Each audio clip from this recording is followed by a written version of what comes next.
আমাদের ইকোনমি গত 15-20 বছরে যে পরিমাণ গ্রোথ হচ্ছে সেই তুলনায় আমাদের এমপ্লয়মেন্ট আমি একটা সহজ এক্সাম্পল, আমরা পদ্মা ব্রিজ এত টাকা দিয়ে করছি, কতটা জব তৈরি হচ্ছে? আনসার হচ্ছে এগুলো আসলে ইকোনমিকে জিডিপিকে বাড়িয়েছে। আমার ফ্লাইওভার তৈরি হয়েছে ঢাকাতে, যেটা গ্রোথ সিগনিফিকেন্টলি হচ্ছে বলে না, এগুলো আসলে জাস্ট কনস্ট্রাকশন। এগুলো হচ্ছে base of an economy. Base of an ইকোনমির সাথে জব গ্রোথ কখন হবে? যখন ইন্ডাস্ট্রি আসবে, ম্যানুফ্যাকচারিং আসবে। সেই জন্য আমি বললাম আমার জব তৈরি করতে গেলে আমার ম্যানুফ্যাকচারিং ইনভেস্টমেন্ট লাগবে। কৃষি বরং স্যাচুরেটেড, কৃষি থেকে আমরা বের করতে চাচ্ছি।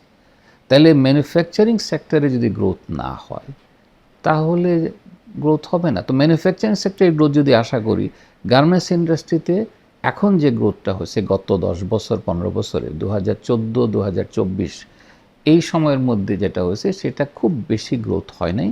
অধিকাংশ ইন্ডাস্ট্রি যে কোনো কারণে হোক তারা মেকানাইজড সিস্টেমে চলে যাচ্ছে। মেকানাইজড সিস্টেম মানে হচ্ছে আমার গ্রোথটা অতটা না।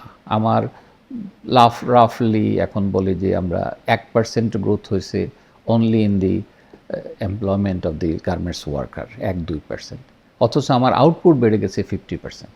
এই যে আউটপুট 50% বেড়ে গেল, অলমোস্ট 50 না 100% বেড়ে গেছে বিটুইন লাস্ট 10 ইয়ার্স। ডাবল হয়ে গেল আমার আউটপুট, আমার এমপ্লয়মেন্ট ডাবল হয় নাই। এটাই হচ্ছে জবলেস গ্রোথের এক্সাম্পল, যে আমার ইকোনমি মুভমেন্টটা যেদিকে যাচ্ছে ওই তুলনায় গ্রোথটা আসতেছে না, যেটা আমাদের আগে ছিল না। সুতরাং এখন একটা বিশাল চ্যালেঞ্জ হচ্ছে ইকোনমিতে ইনভেস্টমেন্ট আনা, এবং সেই ইনভেস্টমেন্ট থেকে, এবং বাইরে থেকে না, ভেতর থেকেও আসতে হবে, এই ইনভেস্টমেন্টের ফলে যেন এমপ্লয়মেন্টটা গ্রো করে।